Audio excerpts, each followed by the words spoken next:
Saludos, estimado visitante. Nosotros estamos relativamente satisfechos, para empezar, porque tenemos ya 3 a 4 cartas en las que nos hacen mención que los establecimientos de salud, algunos, no van a cerrar el 13 y 14 de febrero por el feriado recuperable que ha decretado el gobierno para mejorar el turismo.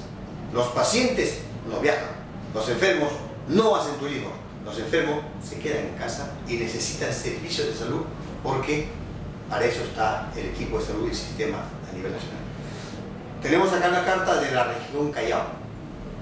Es una región menos para nosotros para poder investigar y verificar establecimientos de salud.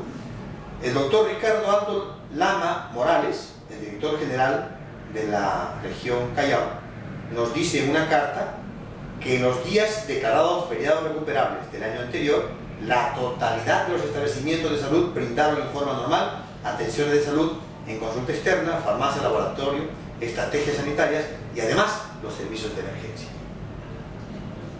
Esta carta la recibimos con ocasión de haber enviado cientos de cartas a todo el Perú, invocando a los directores de hospitales, a los directores regionales, a los responsables de la salud a nivel nacional, a que se sumen a la tarea de la defensa del paciente y que los días feriados recuperables no se cierren las puertas de los establecimientos de salud.